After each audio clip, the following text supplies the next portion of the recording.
പ്രണയം ഒരു കുറ്റമൊന്നും അല്ലല്ലോ.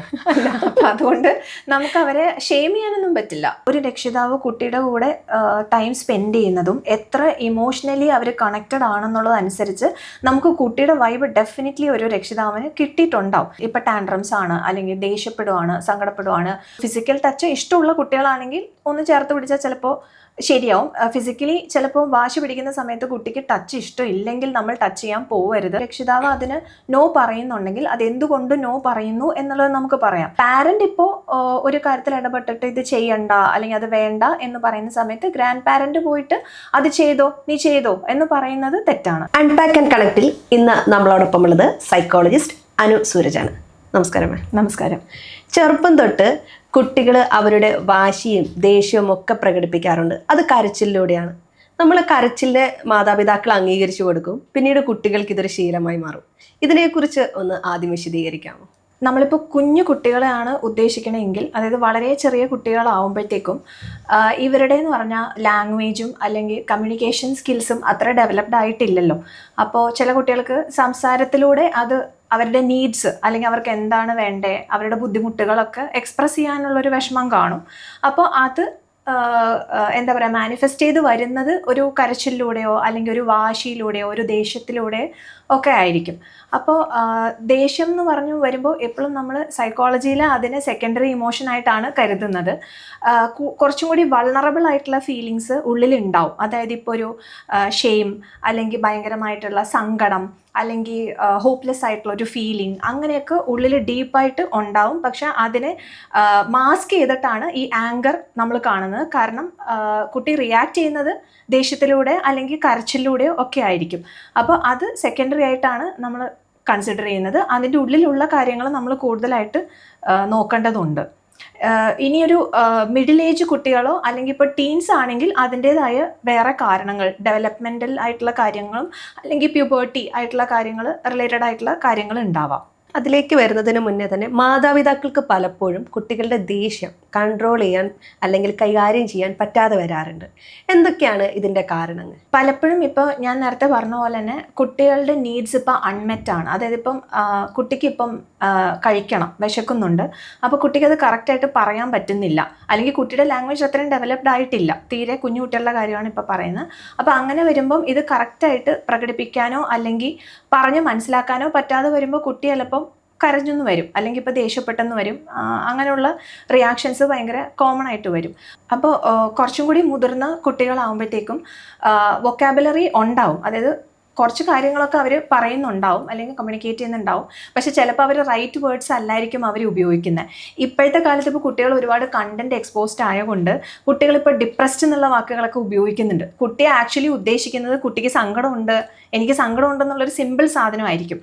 അപ്പോൾ ഡിപ്രസ്ഡ് എന്ന് പറയുമ്പോൾ പാരൻസ് ചിലപ്പോൾ അത് അങ്ങ് തള്ളിക്കളയും, ഓ ഇതൊക്കെ എവിടെ നിന്ന് കിട്ടുന്നതാ എന്നൊക്കെ പറഞ്ഞ്. പക്ഷെ അതിൽ കുറച്ചും കൂടി നമുക്ക് ഡീപ്പറായിട്ട് പോവാം, എന്താണ് കുട്ടിയുടെ വികാരം എന്നുള്ളത്. അപ്പോൾ നമ്മൾ ആ വൊക്കാബുലറി കൊടുക്കുന്ന അനുസരിച്ച് കറക്റ്റ് വേർഡ്സ്, ഇപ്പോൾ കുട്ടികൾ മിഡിൽ ഏജുള്ള കുട്ടികളൊക്കെ ആകുമ്പോൾ നമുക്ക് സങ്കടം അല്ലെങ്കിൽ ദുഃഖം അല്ലെങ്കിൽ സന്തോഷം അല്ലെങ്കിൽ സർപ്രൈസ് അങ്ങനത്തെ ഉള്ള ഫീലിംഗ്, മാഡ്, സ്കെയർഡ് അങ്ങനെയൊക്കെ കൊടുക്കാമല്ലോ. അപ്പോൾ അതൊക്കെ ഹെൽപ്ഫുൾ ആണ്. പക്ഷേ ചില സമയത്ത് പാരൻസ് എന്താ പറയുക, ഇമോഷണലി ഒരു റെഗുലേറ്റഡ് അല്ലെങ്കിൽ അവർക്ക് അവരുടേതായ കുറച്ച് സ്ട്രെസ്സും കാര്യങ്ങളൊക്കെ ഉണ്ടെങ്കിൽ ചിലപ്പോൾ അവരിത് ഓവർലുക്ക് ചെയ്ത് പോയി എന്ന് വരും. മനഃപൂർവ്വം ആയിരിക്കില്ല, ചില ആൾക്കാർ അത് അവർക്ക് ശ്രദ്ധിക്കാൻ സമയം കിട്ടണ്ടാവില്ല. അങ്ങനെ ഈ പ്രശ്നങ്ങൾ സ്റ്റാർട്ടാവും. കുട്ടികളുടെ പ്രായത്തിനനുസരിച്ച് ദേഷ്യത്തിൽ വ്യത്യാസം ഉണ്ടാവുമല്ലോ, അതിനെക്കുറിച്ച് കൃത്യമായിട്ടൊരു വിശദീകരണം നൽകാമോ?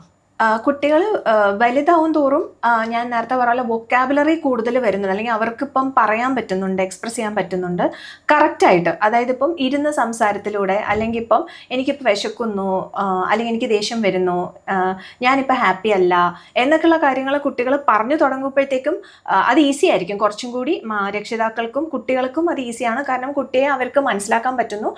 മനസ്സിലാക്കും തോറും അവരുടെ നീഡ്സ് എളുപ്പത്തിൽ സാധിക്കും.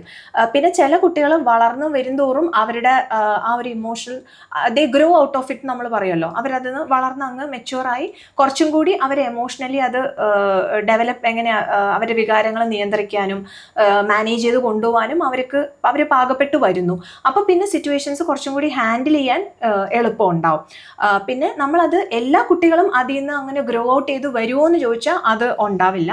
അത് ഓരോ കുട്ടിയും ഡിഫറെൻ്റ് ആണല്ലോ. ഓരോ ഓരോ കുട്ടി യുണീക്കാണ്, അവരുടെ പാത്ത് ഡിഫറെൻ്റ് ആണ്, അവരുടെ വേൾഡ് ഡിഫറെൻ്റ് ആണ്, അവരുടെ എൻവയറമെൻറ്റ്, വീട്, അവരെ വളർത്തുന്ന രീതി എല്ലാം. അപ്പോൾ എല്ലാ കുട്ടികളും അതിൽ നിന്ന് പുറത്തേക്ക് വരണമെന്നില്ല. അതായത് ഒരു ബുദ്ധിമുട്ടുണ്ട്, ഇപ്പോൾ ഒരു ടാൻഡ്രം കുഞ്ഞുനാളിൽ ഒത്തിരി കാണിക്കുന്ന കുട്ടി അതിൽ നിന്ന് വിട്ടു വരണം എന്ന് നിർബന്ധമില്ല. അത് കുറേ സാഹചര്യങ്ങളെ പുറത്തിരിക്കും. ഈ സോഷ്യൽ മീഡിയ അത് ഇന്നത്തെ കുഞ്ഞു മക്കളുടെ കയ്യിൽ വരെ ഉണ്ട്. ഇപ്പം നമുക്ക് പരിചയമുള്ള കുട്ടികളൊക്കെ ആണല്ലോ, LKG UKG പഠിക്കുന്ന കുട്ടികൾ സെൽഫി ഒക്കെ എടുക്കുന്ന സമയത്ത് എല്ലാം ഇങ്ങനെയൊക്കെ പിടിച്ചിട്ട് കാണിക്കും. സംസാരിക്കുന്ന സമയത്ത് സ്കൂളൊക്കെ ഭയങ്കര ബോറിംഗ് ആണ്, അത്തരം വാക്കുകളൊക്കെ LKG UKG പഠിക്കുന്ന കുട്ടികളാണ് സംസാരിച്ചു തുടങ്ങുന്നത്. അപ്പം ഈ സോഷ്യൽ മീഡിയ ഉപയോഗം കുട്ടികളുടെ സ്വഭാവത്തെ എത്രത്തോളം സ്വാധീനിക്കുന്നുണ്ട്? നമ്മളിപ്പം ഇതിനകത്ത് ഈ ക്വസ്റ്റ്യൻ ആൻസർ ചെയ്യുന്നതിന് മുന്നേ ഒരു കാര്യം പറയാൻ എനിക്ക് തോന്നുന്നത്, നമ്മൾ ഇതിനകത്തുള്ളൊരു ജനറേഷനെ ഐഡൻറ്റിഫൈ ചെയ്യണം എന്നുള്ളൊരു കാര്യമാണ്. അതായത് ഇപ്പം നമ്മളിപ്പോൾ നിലവിൽ നിൽക്കുന്ന ഇപ്പോൾ ജനറേഷൻ ബീറ്റ എന്ന് പറഞ്ഞ ജനറേഷൻ ഈ വർഷം തൊട്ട് ജനിച്ചു കഴിഞ്ഞു. അപ്പോൾ അതിന് മുന്നേ ഉണ്ടായിരുന്നത് ആൽഫ, പിന്നെ ജെൻ സി എന്ന് പറഞ്ഞ ജനറേഷനാണ്. അപ്പോൾ ഓരോ ജനറേഷൻ വരും തോറും അവർ ടെക്നിക്കലി ഫോർവേഡാണ്, ഡിജിറ്റലി സാവിയാണ്. അതായത് ഇപ്പോൾ നമ്മുടെ ജനറേഷനിൽ ഇപ്പം നമുക്ക് ജസ്റ്റ് ഒരു എന്താ പറയുക, ഒരു മിഡ് ലൈഫ് ഒക്കെ ആകുമ്പോൾ അല്ലെങ്കിൽ അപ്പോഴാണ് മൊബൈൽ കിട്ടിയിരുന്നതെങ്കിൽ, അതും പഴയ ടൈപ്പ് ഫോണാണെങ്കിൽ നമ്മളത് ജസ്റ്റ് യൂസ് ചെയ്യാൻ തുടങ്ങിയിട്ടേ ഉള്ളൂ, മെയിൻലി ഫോർ കോൾസ്. പക്ഷേ ഇപ്പോൾ ജെൻ സി എന്ന് പറയുമ്പോൾ അവർ ഓൾറെഡി എക്സ്പോസ്ഡ് ആണ്. അവരുടെ ഒരു കുട്ടിക്കാലം തൊട്ടേ ട്വീനേജ് അല്ലെങ്കിൽ ടീനേജ് തൊട്ട് അവർക്ക് ഫോൺ കിട്ടി. എസ്പെഷ്യലി അവർ കോവിഡ് സർവൈവേഴ്സും കൂടിയാണ്. അപ്പോൾ കോവിഡിൻ്റെ സമയത്ത് ഗാഡ്ജറ്റ് മസ്റ്റായിട്ടും അവർക്ക് കൊടുക്കേണ്ട ഒരു അവസ്ഥ വന്നു. അപ്പോൾ പാരൻസും ഹെൽപ്ലെസ് ആണ്, ടീച്ചേഴ്സും പ്രൊഫഷണൽസിനും വേറെ വഴിയില്ല, അപ്പോൾ കൊടുത്തേ പറ്റുള്ളൂ. അപ്പോൾ കുട്ടികൾ അത് നാച്ചുറലി അവർ ക്യൂരിയസ് ആയതുകൊണ്ട് അവർ ഒത്തിരി പ്ലാറ്റ്ഫോംസ് അങ്ങനെ നാവിഗേറ്റ് ചെയ്ത് പോയിട്ടുണ്ട്. ഇപ്പോൾ ക്ലാസ്സിൽ ഫുൾ ഓൺ അറ്റൻഷനോട് കൂടി ഒരു 30-40 മിനിറ്റ്സ് ഒരു കുട്ടി ഇരിക്കണമെന്ന് നിർബന്ധമൊന്നുമില്ല. അവർക്ക് എന്തെങ്കിലുമൊക്കെ ഡൗട്ട്സ് വന്നാൽ അത് തപ്പിപ്പോയിട്ടുണ്ടാവും, പിന്നെ വേറെ എവിടെയെങ്കിലുമൊക്കെ പോവും, അങ്ങനെ. അപ്പം ഇവർക്ക് കിട്ടുന്ന കണ്ടന്റ്സ് ഇവർ കുറേ എക്സ്പോസ്ഡ് ആണ്. ഇതിൻ്റെ ഒരു നല്ല വശമുണ്ട്, ഒരു മോശമായിട്ടുള്ളൊരു വശമുണ്ട്. അപ്പം നല്ല വശം എന്ന് പറയുമ്പോൾ ഒത്തിരി കണ്ടന്റ്, നല്ല രീതിക്കുള്ള കണ്ടന്റ്സിലോട്ട് എക്സ്പോഷർ കിട്ടുമ്പോൾ അവർ അത്രയും എന്താ പറയുക, അവരുടെ അവയർനെസ്സും അവർ പുരോഗതിക്കാണ് പോകുന്നത്. പക്ഷേ ഇൻ കേസ് അവർ കുറച്ചൊരു എന്താ പറയുക അത്ര അപ്രോപ്രിയേറ്റ് അല്ലാത്ത കണ്ടന്റിലാണെങ്കിൽ അവരുടെ വൾണറബിലിറ്റി അനുസരിച്ച് അവർക്ക് ബുദ്ധിമുട്ടുകൾ അതിൽ വരാം. അങ്ങനെ നമുക്ക് ഡിവൈഡ് ചെയ്യാം. അപ്പോൾ സോഷ്യൽ മീഡിയ ഡെഫിനറ്റ്ലി അഫക്റ്റ് ചെയ്തിട്ടുണ്ട്. പിന്നെ കുറച്ചും കൂടി ഇപ്പോഴത്തെ ജനറേഷൻ, ഇപ്പോൾ ജെൻ ആൽഫ എന്ന് പറയുന്ന കുട്ടികൾ ഒത്തിരി അത് കുറച്ചും കൂടി യൂസ് ചെയ്യും. അവർ കുറച്ചും കൂടി ടെക്നോളജിക്കലി ഫോർവേഡും കുറച്ചും കൂടി എക്സ്പോസ്ഡും ആണ്. അവർ ഇൻഡിപെൻഡൻറ്റ് തിങ്കേഴ്സാണ്. അത് നോക്കുകയാണെങ്കിൽ ജെൻസിയും തിങ്കേഴ്സാണ്. പിന്നെ ഇവരെല്ലാവരും ഇവരുടെ കാര്യങ്ങളിലേക്ക് വേണ്ടിയിട്ട് ഇവർ എഴുന്നേറ്റ് നിന്ന് ചോദിക്കാനൊക്കെ ഭയങ്കര ധൈര്യമുള്ള ജനറേഷനാണ്. ഇതെന്തുകൊണ്ട് ഇങ്ങനെ എന്നൊക്കെ അവർ ക്വസ്റ്റ്യൻ ചോദിക്കും. അവർ റെസ്പെക്റ്റൊക്കെ ഡിമാൻഡ് ചെയ്ത് വാങ്ങിക്കും. അപ്പോൾ അങ്ങനത്തെ അത് എക്സ്പോഷർ എന്ന് അവരുടെ ഒരു ജനറേഷൻ്റെ ഒരു സ്പെസിഫിക് ഫീച്ചറാണ്. അപ്പം നമ്മൾ ഇപ്പോഴത്തെ പഴയ ജനറേഷനിൽ പല ആൾക്കാരും, എല്ലാവരെയും പറയുന്നില്ല, പക്ഷെ അത് ചിലപ്പോൾ ഒരു അഹങ്കാരമായിട്ട് അവർക്ക് തോന്നാം. പക്ഷെ അത് അങ്ങനെയല്ല. അവർ ഇൻഡിപെൻഡൻറ്റ് തിങ്കേഴ്സ് ആയതുകൊണ്ട് അവർക്ക് കുറേ ക്യൂരിയസ് ആണ് അവർ. അപ്പോൾ അവർക്ക് ആ അറിവ് വേണം. അതിനാണ് അവർ തേടി ഇങ്ങനെ പോകുന്നത്. വൾണറബിളും ആണ്, എന്നാൽ അവർ ഇൻഡിപെൻഡൻറ്റുമാണ്. അങ്ങനെ ഒരു ജനറേഷനാണ്. അപ്പോൾ ഡെഫിനറ്റ്ലി സോഷ്യൽ മീഡിയ ഇൻഫ്ലുവൻസ് ചെയ്യുന്നുണ്ട്, പോസിറ്റീവായിട്ടും നെഗറ്റീവായിട്ടും. കുട്ടികളിൽ ഉണ്ടാവുന്ന ദേഷ്യം, നമ്മൾ അതിനെക്കുറിച്ചാണല്ലോ സംസാരിച്ചിരുന്നത്. അപ്പോൾ ഒരു ഹോർമോൺ ചേഞ്ചസിന്റെ ഭാഗമായിട്ടൊക്കെ കുട്ടികളിൽ ഒരു 8ാം ക്ലാസ് മുതൽ 7ാം ക്ലാസ് മുതലൊക്കെ കുട്ടികളുടെ ഒരു സ്വഭാവത്തിലുള്ള മാറ്റങ്ങൾ ഉണ്ടാകും. അപ്പം മാതാപിതാക്കൾ ചിലപ്പോൾ ഇതിനെക്കുറിച്ച് ഈസി ആയിട്ട് കൈകാര്യം ചെയ്യും. അവൻ എപ്പോഴും ദേഷ്യ, അവനെ നമ്മൾ മൈൻഡ് ആക്കണ്ട, അല്ലെ അവൾക്ക് എപ്പോഴും ദേഷ്യ, അവൾ അങ്ങനെയാ, അല്ല അങ്ങനെ കുറ്റപ്പെടുത്തലുകളിലൂടെ ആയിരിക്കാം ആ വിഷയത്തെ കൈകാര്യം ചെയ്യുന്നുണ്ടാവുക. അപ്പം ഒരു കുട്ടി അമിതമായി ദേഷ്യപ്പെടുമ്പോൾ ഇതിനൊരു എക്സ്പേർട്ടിന്റെ സഹായം വേണം എന്ന് എപ്പോഴാണ് മാതാപിതാക്കൾ തിരിച്ചറിയേണ്ടത്? നമ്മളിപ്പോൾ സാധാരണ ഒരു കേസിൽ ഒരു കുട്ടി ഒരു ബുദ്ധിമുട്ട് പ്രകടിപ്പിക്കുകയാണെങ്കിൽ, ഇപ്പം ടാൻഡ്രംസ് ആണ്, അല്ലെങ്കിൽ ദേഷ്യപ്പെടുവാണ്, സങ്കടപ്പെടുവാണ്, ഒച്ച വെച്ച് അങ്ങനെ ചെയ്യുവാണെങ്കിൽ സാധാരണഗതിയിൽ ആ കൂൾ ഡൗൺ ആവാനായിട്ട് അധികം സമയമൊന്നും വേണ്ട. ഇപ്പോൾ കുട്ടി ഒന്ന് ചേർത്ത് പിടിക്കുകയോ, ഇപ്പോൾ ഫിസിക്കൽ ടച്ച് ഇഷ്ടമുള്ള കുട്ടികളാണെങ്കിൽ ഒന്ന് ചേർത്ത് പിടിച്ചാൽ ചിലപ്പോൾ ശരിയാവും. ഫിസിക്കലി ചിലപ്പോൾ വാശി പിടിക്കുന്ന സമയത്ത് കുട്ടിക്ക് ടച്ച് ഇഷ്ടമില്ലെങ്കിൽ നമ്മൾ ടച്ച് ചെയ്യാൻ പോവരുത് എന്നുള്ളതാണ്. പക്ഷെ നമുക്ക് കാമിങ് വേർഡ്സ് ഉപയോഗിക്കാം. നമ്മൾ കാമായിട്ടിരിക്കുക, നമ്മൾ കാമിങ് വേർഡ്സ് ഉപയോഗിക്കുക, എന്നിട്ട് കുട്ടിയെ ഡിസ്ട്രാക്ട് ചെയ്യുക. അപ്പോൾ ചെറിയ രീതിക്കൊക്കെ ആണെങ്കിൽ അത് ഡിസ്ട്രാക്ട് ചെയ്യുമ്പോൾ അത് ഷോർട്ട് ലിവ്ഡ് ആണ്. അപ്പോൾ ഡിസ്ട്രാക്ട് ചെയ്യുമ്പോഴത്തേക്കും കുഞ്ഞ് തന്നെ അത് മാറി അങ്ങ് പൊക്കോളും. പക്ഷെ അതിലുപരിയായിട്ടത് പോവുകയാണ്. ഇപ്പോൾ കുറേ നാളത്തേക്ക് അതുപോലെ തന്നെ വാശി പിടിക്കുന്നുണ്ട്, നമ്മുടെ വാക്കുകളൊന്നും അതിന് കാമാവുന്നില്ല. അപ്പോൾ പിന്നെ അല്ലെങ്കിൽ വേറെ കുട്ടികളെയോ അല്ലെങ്കിൽ വീട്ടിലുള്ളവരെയോ ഹേർട്ട് ചെയ്യുന്നു, അല്ലെങ്കിൽ സാധനങ്ങൾ വലിച്ചെറിയുന്നു, അല്ലെങ്കിൽ ഇപ്പോൾ സ്വയമായിട്ട് ഹേർട്ട് ചെയ്യുന്നു, ചില കുട്ടികൾ തലയ്ക്കൊക്കെ അടിക്കും സ്വയമായിട്ട്, അങ്ങനെയൊക്കെ വരുമ്പോൾ അതൊക്കെ റെഡ് ഫ്ലാഗ്സ് ആണ്. അതൊക്കെ നമ്മൾ വെച്ചുകൊണ്ടിരിക്കരുത്. കാരണം കുട്ടി സ്ട്രഗിൾ ചെയ്യാണ്. ആ സ്ട്രഗിളാണ് നമ്മൾ മനസ്സിലാക്കേണ്ടത്. അപ്പം നമ്മൾ രക്ഷിതാക്കൾ എസ്പെഷ്യലി അതിനെ ഒരു ബാഡ് ചൈൽഡ് എന്നുള്ള ടാഗ് ഒരിക്കലും കൊടുക്കരുത്, ആ ലേബല്. പകരം അവരെ മനസ്സിലാക്കി നമ്മൾ അതിന് വേണ്ടിയിട്ടുള്ള ഒരു സ്റ്റെപ്പ് എടുക്കാൻ ഒരിക്കലും മടിക്കരുതെന്നുള്ളത് തന്നെയാണ്. കുട്ടികളുടെ കരച്ചിൽ വാശിയായിട്ട് അവരെടുക്കാറുണ്ട്. ആ വാശിക്ക് മാതാപിതാക്കൾ അവർക്ക് വേണ്ട എല്ലാ കാര്യങ്ങളും ചെയ്തു കൊടുക്കാറുണ്ട്. ഈ വാശികൾക്കനുസരിച്ച് മാതാപിതാക്കൾ എല്ലാ കാര്യങ്ങളും ചെയ്തു കൊടുക്കേണ്ടതുണ്ട്. അത് കുട്ടിയെ കൂടുതൽ ഒരു മോശ സ്വഭാവത്തിലേക്ക് നയിക്കുകയല്ലേ ഉള്ളൂ. ആണ്. എല്ലാ വാശികളും നമ്മൾ സാധിപ്പിച്ചു കൊടുക്കേണ്ട കാര്യമൊന്നുമില്ല. നമുക്ക് പ്രോപ്പറായിട്ടൊരു റീസൺ കൊടുക്കാം. ഇപ്പോൾ കുട്ടി എന്തെങ്കിലും ആവശ്യപ്പെടുന്നു, അത് കുട്ടിക്ക് ഹാം ചെയ്യുന്ന ഒരു കാര്യമാണ്. അപ്പോൾ ഇപ്പം രക്ഷിതാവ് അതിന് നോ പറയുന്നുണ്ടെങ്കിൽ അതെന്തുകൊണ്ട് നോ പറയുന്നു എന്നുള്ളത് നമുക്ക് പറയാം. ഇപ്പോൾ ഫോർ എക്സാമ്പിൾ കുട്ടിക്ക് ഇപ്പോൾ ഒരു റെഡ് കളർ ഷൂസ് ഇടണം. അമ്മയ്ക്ക് കുട്ടി റെഡ് കളർ ഷൂസ് ഇടണ്ട, വൈറ്റ് കളർ ഷൂസ് ഇട്ടാൽ മതി. അപ്പോൾ ഇത് മതി എന്ന് അമ്മ പറയുന്നു, കുട്ടി പറയുന്നു എനിക്കിത് മതി. അപ്പോൾ അവിടെ രണ്ടുപേരും കൂടി ഒരു വാക്ക് തർക്കം വരുന്നു. അപ്പോൾ അമ്മയ്ക്ക് പറഞ്ഞു കൊടുക്കാം, ഇപ്പം ഒരു റീസൺ, ഇപ്പം മഴയത്ത് ഇടാൻ പറ്റുന്ന ഒരു ചെരുപ്പല്ല, അപ്പോൾ കുട്ടിക്ക് കാലിൽ വിള്ളലോ അല്ലെങ്കിൽ പ്രശ്നങ്ങളോ വരും, ഹേർട്ട് ആവാൻ ചാൻസ് ഉണ്ട്, അതുകൊണ്ടാണ് അമ്മ ഇത് പറയുന്നത് എന്ന് നമുക്ക് വേണമെങ്കിൽ ഒന്ന് റീസൺ ഔട്ട് ചെയ്ത് കൊടുക്കാൻ പറ്റും. അപ്പോൾ കുട്ടിയുടെ ഏജ് അനുസരിച്ച് കുട്ടിക്ക് അത് മനസ്സിലാക്കാൻ പറ്റുള്ളൂ. തീരെ കുഞ്ഞു കുട്ടികളാണെങ്കിൽ ചില സമയത്ത് അത് റീസൺ ഔട്ട് ചെയ്യുമ്പോൾ എത്രത്തോളം മനസ്സിലാവും എന്നുള്ളത് പറയാൻ പറ്റൂല. പക്ഷെ അതിൽ നമ്മൾ പറഞ്ഞു കൊടുത്ത് ഒന്ന് സാറ്റിസ്ഫൈഡ് ആവാനുള്ള ചാൻസ് വളരെ കൂടുതലാണ്. ഈ കുട്ടികൾ ദേഷ്യം വരുമ്പോൾ അവരെ കാം ഡൗൺ ചെയ്യിക്കാൻ വേണ്ടിയുള്ള എന്തെങ്കിലും ഒരു 3-4 ടിപ്സ് അതൊന്ന് പറയാമോ? ഞാൻ നേരത്തെ പറഞ്ഞ പോലെ ഓരോ കുട്ടി ഡിഫറെൻ്റ് ആണ്, പിന്നെ അവരുടെ ഏജും ഡിഫറെൻ്റ് ആണ്. അപ്പോൾ മോസ്റ്റ്ലി നമ്മളിപ്പോൾ ഒരു രക്ഷിതാവ് കുട്ടിയുടെ കൂടെ ടൈം സ്പെൻഡ് ചെയ്യുന്നതും എത്ര ഇമോഷണലി അവർ കണക്റ്റഡ് ആണെന്നുള്ളതനുസരിച്ച് നമുക്ക് കുട്ടിയുടെ വൈബ് ഡെഫിനറ്റ്ലി ഒരു രക്ഷിതാവിന് കിട്ടിയിട്ടുണ്ടാവും. ഇനിയിപ്പോൾ അത്ര ഇൻഫോംഡ് അല്ലെങ്കിൽ നമുക്ക് രക്ഷിതാവിന് അതിനെക്കുറിച്ചൊക്കെ വായിക്കാം. ഇപ്പോഴത്തെ കാലഘട്ടത്തിൽ ഇഷ്ടം പോലെ ബുക്കുകളാണ്, അല്ലെങ്കിൽ നമുക്ക് നമ്മളെ തന്നെ ഇൻഫോംഡ് ആക്കി വെക്കാനുള്ള ഇത് കൂടുതലാണ്. അപ്പം നമുക്ക് ചെയ്യാവുന്ന ഒരു കാര്യം, നമ്മൾ എംപവേർഡ് ആയിട്ടിരിക്കുക as A parent or care giver. പിന്നെ അതനുസരിച്ചിട്ടുള്ള നമ്മൾ ഇപ്പം ഞാൻ പറഞ്ഞ പോലെ കുട്ടിക്ക് ഒരു ഫിസിക്കലി ടച്ച് ക്രേവ് ചെയ്യുന്ന അതൊരു ലവ് ലാംഗ്വേജ് ആണ് കുട്ടിക്ക് എങ്കിൽ ഒന്നൊരു ചെറിയതായിട്ട് ഹഗ് ചെയ്യുകയോ ഒക്കെ ചെയ്താൽ കുഴപ്പമുണ്ടാവില്ല. പക്ഷെ കുട്ടി ഭയങ്കരമായിട്ട് അത് റെസിസ്റ്റ് ചെയ്യുന്നുണ്ടെങ്കിൽ നമ്മൾ കുട്ടിയെ നിർബന്ധം പിടിച്ച് ഒരു ഹഗ്ഗിങ്ങോ കിസ്സിങ്ങോ അങ്ങനെ ഒരു പ്രോസസ്സിലേക്ക് കൊണ്ടുപോകേണ്ട കാര്യമില്ല.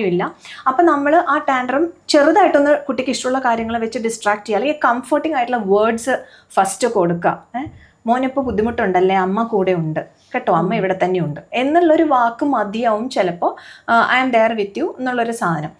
രണ്ടാമത് നമുക്ക് ചെയ്യാൻ പറ്റുന്ന കുറച്ചും കൂടി ഒന്ന് കാമറായി കഴിയുമ്പോൾ നമുക്ക് ഈ കൂൾ ഡൗൺ സ്ട്രാറ്റജീസിൽ നമ്മൾ പറയുന്നൊരു ഫസ്റ്റ് ബ്ലോയിങ് ബബിൾസ് എന്ന് പറഞ്ഞൊരു ചെറിയ ടെക്നിക്ക് ഉണ്ട്. ഇപ്പോൾ സാധാരണ കുട്ടികൾ ഇത് വെച്ചിട്ട് ഇങ്ങനെ ഊതുന്ന അത് തന്നെയാണ് ബേസിക് ടെക്നിക്ക്. പക്ഷെ അതുണ്ടെങ്കിൽ നല്ലതാണ്. അല്ലെങ്കിൽ നമുക്ക് ജസ്റ്റ് അവരെ കൊണ്ട് ഇങ്ങനെ പാസീവായിട്ടാണ് ഇൻഹലേഷൻ വരിക. അപ്പോൾ നമ്മൾ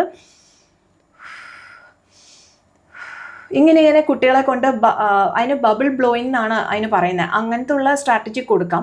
അത് കുട്ടികൾക്ക് എന്താ പറയുക, പെട്ടെന്ന് തന്നെ ഇൻസ്റ്റൻ്റ്ലി കുട്ടിയെ കാം ചെയ്യും. പിന്നെ നമുക്ക് സോഫ്റ്റ് ടോയ്സ് എപ്പോഴും കുട്ടികൾക്ക് കാമിങ് ആണ്. അതുകൊണ്ടാണ് നാച്ചുറലി ടോയ് ഷോപ്പിലൊക്കെ നോക്കുകയാണെങ്കിൽ അങ്ങനത്തെ ഒത്തിരി ടോയ്സ് ഉണ്ടല്ലോ, ഈ കൈ കൊണ്ട് ഇങ്ങനെ നമുക്ക് ഞെക്കാവുന്നത്. അപ്പോൾ അത് കൊടുത്തു കഴിഞ്ഞാൽ എസ്പെഷ്യലി ഇപ്പോൾ സ്മൈലി ബോൾസ് പോലത്തെ സാധനം കണ്ടിട്ടില്ല, യെല്ലോ കളർ ബോൾ വിത്ത് സ്മൈൽ, അത് കുട്ടികൾക്കും ഒരു കൗതുകമാണ്. അപ്പോൾ അങ്ങനത്തെ സാധനങ്ങൾ കൊടുത്തിട്ട് ഒന്ന് സ്ക്വീസ് ചെയ്യാൻ പറഞ്ഞാൽ മസിൽസ് ടെൻസ് ആയി റിലാക്സ് ചെയ്യാണ്. അപ്പം ആ കയ്യിൽ ഉണ്ടാവുന്ന ആ pent up energy which is coming through anchor അത് അതിലോട്ട് റിലീസ് ആവും. പിന്നെ ചെറിയ ചെറിയ സ്ട്രാറ്റജീസ് ഉണ്ട്. പണ്ട് നമ്മൾ ടൈം ഔട്ട് എന്ന് പറഞ്ഞൊരു സ്ട്രാറ്റജി കൊടുക്കുന്നുണ്ട്. അത് നമുക്ക് ടൈം ഇൻ എന്ന് പറഞ്ഞ് റീപ്ലേസ് ചെയ്യാം. കാരണം ടൈം ഔട്ട് എന്ന് പറയുമ്പം ശരിക്കും അത് കുട്ടികളെ ഒന്ന് ലോൺലി ആക്കുകയാണ്. കുട്ടിയെ ഒന്ന് മാറ്റി നിർത്തി, നമ്മൾ കാണാറുണ്ടല്ലോ വാളിനോട് ചേർത്ത് നിർത്തി, അങ്ങനെയൊക്കെ അങ്ങനെ പണ്ട് പറയാറുണ്ട്. പക്ഷെ ഇപ്പോൾ ടൈം ഔട്ട് അത്രയും അതൊരു സജസ്റ്റീവ് ടെക്നിക്ക് അല്ല. കാരണം കുട്ടിക്ക് ലോൺലിനെസ് ഉണ്ടാവും, കൂടുതലായിട്ട് ഒറ്റപ്പെട്ട ഒരു ഓൾറെഡി ഒരു ഡിഫിക്കൾട്ട് ഇമോഷൻ അനുഭവിക്കുന്ന ഒരു കുട്ടിയാണ്. അതിൻ്റെ കൂട്ടത്തിൽ വീണ്ടും ഇത് കൊടുത്താൽ ബുദ്ധിമുട്ടുണ്ടാവും എന്നുള്ളതാണ് ഇപ്പോഴത്തെ ഒരു റിസർച്ചൊക്കെ സജസ്റ്റ് ചെയ്യുന്നത്. അപ്പോൾ നമ്മൾ ടൈം ഔട്ട് സ്ട്രാറ്റജീസ് മാറ്റിയിട്ട് കുറച്ചും കൂടി ടൈം ഇൻ, അപ്പോൾ നമുക്ക് കൂടെ കുട്ടിയുടെ കൂടെ ഇരുന്ന് അവരെ കാം ഡൗൺ ചെയ്യിക്കാനുള്ള സ്ട്രാറ്റജീസാണ് കൂടുതൽ നോക്കുന്നത്. ഇപ്പം ഞാൻ പറഞ്ഞെല്ലാം തീരെ കുഞ്ഞു കുട്ടികൾ അല്ലെങ്കിൽ ഒരു ട്വീൻ ഏജിന് പോകുന്നതിന് മുന്നേ ഉള്ള കുട്ടികളുടെ കാര്യമാണ് ഞാൻ പറഞ്ഞത്. ഇപ്പം ഇങ്ങനെ ഒരു കാര്യം പറഞ്ഞു വെച്ചുകൊണ്ടൊരു ചോദ്യം ചോദിക്കട്ടെ. ഒരു കൗമാര പ്രായത്തിലെത്തി കഴിഞ്ഞാൽ ചിലപ്പോൾ പെൺകുട്ടികൾ അമ്മമാരോട് കൂടുതൽ കലഹിക്കും, ആൺകുട്ടികൾ അച്ഛന്മാരുടെ അടുത്തൊരു ഗ്യാപ്പ് വരും. ഇത് നമ്മൾ നോർമലി കണ്ടുവരാറുണ്ട്. എന്തുകൊണ്ടാണ് അങ്ങനെ സംഭവിക്കുന്നത്? ഇതിലിപ്പം ജെൻഡറിന്റെ ഒരു അത്ര ഒരു ഇമ്പോർട്ടൻസ് ഉണ്ടെന്ന് എനിക്ക് തോന്നുന്നില്ല. ബേസിക്കലി കുട്ടിയുടെ കൂടെ ആരാണോ കണക്ട് ചെയ്യുന്നത് അവരായിട്ടായിരിക്കും കുട്ടികൾ കൂടുതൽ റിലേറ്റ് ചെയ്യുന്നതെന്നാണ് എനിക്ക് തോന്നുന്നത്. ചില കേസിൽ രണ്ട് പാരൻസും റിലേറ്റ് ചെയ്യാം, കൂടുതലായിട്ട് അവരുടെ അടുത്ത് കമ്മ്യൂണിക്കേറ്റ് ചെയ്ത് ഒരു കണക്ഷനാണ് മെയിൻലി ഇതിൻ്റെ എലമെൻറ്റ്. അപ്പം നമ്മൾ കണക്ഷന് വേണ്ടിയിട്ട് നമ്മൾ ഫോക്കസ് ചെയ്യാതെ നമ്മൾ കറക്ഷനിലോട്ട് പോയി കഴിഞ്ഞ് കഴിഞ്ഞാൽ അവിടെ പ്രശ്നങ്ങൾ വരും. അതിപ്പോൾ അച്ഛനായാലും ശരി, അമ്മയായാലും ശരി, അല്ലെങ്കിൽ ഏത് കെയർ ഗിവർ ഉണ്ടായാലും നമ്മൾ കറക്ഷൻ അല്ലെങ്കിൽ തെറ്റുകുറ്റങ്ങൾ മാത്രം ചൂണ്ടിക്കാണിച്ച് കുട്ടിയെ തിരുത്തിക്കൊണ്ടേയിരിക്കുക, അല്ലെങ്കിൽ കുട്ടിയെ ഷെയിം ചെയ്തുകൊണ്ടിരിക്കുക. പിന്നെ കുട്ടിക്ക് ഒരു ആത്മവിശ്വാസം ഉണ്ടാവില്ല. ഇപ്പോൾ I am not good enough എന്നുള്ളൊരു സാധനം കുട്ടിക്ക് വരും. ഞാൻ അത്ര പോരാ, ഞാൻ അത്ര കഴിവുള്ള ആളല്ല. അപ്പോൾ കുഞ്ഞുനാളിൽ ഇങ്ങനത്തെ ഫീലിങ്സ് വരുന്നത് ഭയങ്കര ബുദ്ധിമുട്ടാണ്, കുട്ടിക്കും സ്ട്രഗിളാണ്, റിലേഷൻഷിപ്പ് എഫക്റ്റ് ആവും. അപ്പം ജെൻഡറിന് ഇതിനൊരു റോൾ ഇല്ല എന്നാണ് എനിക്ക് തോന്നുന്നത്. പിന്നെ ചില കാര്യങ്ങൾ ഇപ്പം അമ്മയാണ് കൂടുതൽ, ഇപ്പോൾ ഒരു പ്യൂബർട്ടി ടൈമിൽ ഒരു ഗേൾ ചൈൽഡിന് അത് റിലേറ്റഡ് ആയിട്ട്, ഫോർ എക്സാമ്പിൾ ഇപ്പം മെനാർക്കി റിലേറ്റഡ് ഡൗട്ട്സ് അമ്മയാണ് പറഞ്ഞു കൊടുക്കുന്നത്. ഇക്കാലത്ത് ഫാദേഴ്സും ഇൻഫോംഡ് ആണ്, അവരും ചെയ്യുന്നുണ്ട്. അതേപോലെ ഇപ്പോൾ പ്യൂബർട്ടിക്ക് ഇപ്പോൾ ബുക്സ് ഒക്കെ ഉണ്ട്. അപ്പോൾ ബുക്സ് ഇപ്പോൾ നമ്മൾ വായിച്ചിട്ട് ഇപ്പോൾ ആൺകുട്ടികൾക്ക് പറഞ്ഞു കൊടുക്കുകയാണ്. അപ്പോൾ അതിൽ കൂടുതൽ കുട്ടിക്ക് റിലേറ്റ് ചെയ്യാൻ പറ്റുന്ന ഫാദർ ആണെങ്കിൽ ചിലപ്പോൾ അങ്ങനെ ആവാം, ചിലപ്പോൾ ഓപ്പോസിറ്റ് ആയിരിക്കാം. അതെങ്ങനെ വേണമെങ്കിലും വരാം. ഈ മെൻസ്ട്രേഷൻ ടൈമിലേക്ക് എത്തുന്ന പെൺകുട്ടികൾ അവർക്ക് ഭയങ്കരമായിട്ടുള്ള ഹോർമോൺ ചേഞ്ചസ് ഉണ്ടാവും. ആൺകുട്ടികളുടെ ശരീരത്തും അത്തരത്തിലുള്ള മാറ്റങ്ങൾ ഉണ്ടാവുമല്ലോ. ഈ സമയത്ത് പാരൻസ് എന്തൊക്കെ കാര്യങ്ങളാണ് ശ്രദ്ധിക്കേണ്ടത് മെന്റലി അവരെ സപ്പോർട്ട് ചെയ്യാൻ വേണ്ടിയിട്ട്? ആ ഒരു കാലത്ത് ശരിക്കും ഓപ്പൺ കമ്മ്യൂണിക്കേഷൻ ആണ് ഏറ്റവും നല്ലത്. അതായത് അവരുടെ ഏജ് അപ്രോപ്രിയേറ്റ് ആയിട്ടുള്ള സംവാദങ്ങളാണ് ഏറ്റവും നല്ലത്. ഇപ്പം നമ്മൾക്കറിയാലോ ഒരു ടീൻ കുട്ടിയാകുമ്പോഴത്തേക്കും എന്തെല്ലാം പറഞ്ഞു കൊടുക്കണം, എങ്ങനെ പറഞ്ഞു കൊടുക്കണം എന്നുള്ളത്. അപ്പം നമുക്ക് ഇപ്പോഴത്തെ കാലത്ത് ഞാൻ അഗെയിൻ പറഞ്ഞ പോലെ ഇതിനെല്ലാത്തിനും ബുക്സ് ഒക്കെ അവൈലബിൾ ആണ്. എൻ്റെ കയ്യിൽ തന്നെ ഒരു 2-3 പ്യൂബർട്ടി ഫോർ ബോയ്സ് എന്ന് പറഞ്ഞിട്ട് ഹൗ ടു ഹാൻഡിൽ ഇമോഷൻസ്, അങ്ങനെ ഒരു ചാനലിൻ്റെ ഞാൻ ഒരു ബുക്ക് ഞാൻ കണ്ടിട്ടുണ്ടായിരുന്നു, ഞാൻ വാങ്ങിയിട്ടുണ്ടായിരുന്നു, ഒരു ഫ്രണ്ട് സജസ്റ്റ് ചെയ്തിട്ട്. അപ്പോൾ അത് ഞാൻ ആക്ച്വലി എൻ്റെ മോൻ്റെ കൂടെ ഇരുന്ന് ഞാൻ വായിച്ചു കൊടുത്തിട്ടുണ്ട്. അപ്പോൾ അങ്ങനത്തെ ഇപ്പോൾ സപ്പോർട്ടീവ് റിസോഴ്സസ് ഒത്തിരി കിട്ടുന്നുണ്ട്, അതൊക്കെ നമുക്ക് യൂസ് ചെയ്യാം. അതല്ലാണ്ട് തന്നെ നമുക്ക് വീട്ടിൽ ഈ ടീച്ചബിൾ മൊമെൻറ്റ്സ് നമ്മൾ പറയും, അതായത് എല്ലാ മൊമെൻറ്റും നമുക്ക് ടീച്ചബിൾ ആയിട്ട് എടുക്കാം. അപ്പോൾ നമ്മൾ ഭയങ്കര പ്രീച്ചി ആയിട്ട് നമ്മൾ അല്ലെങ്കിൽ ഒരു ഭയങ്കര അതോറിറ്റേറ്റീവ് ആയിട്ട് ഇങ്ങനെ ചെയ്യണം അങ്ങനെ ചെയ്യണം അങ്ങനെയല്ല നമ്മൾ പറയേണ്ടത്. നമ്മുടെ language should always be love and connection.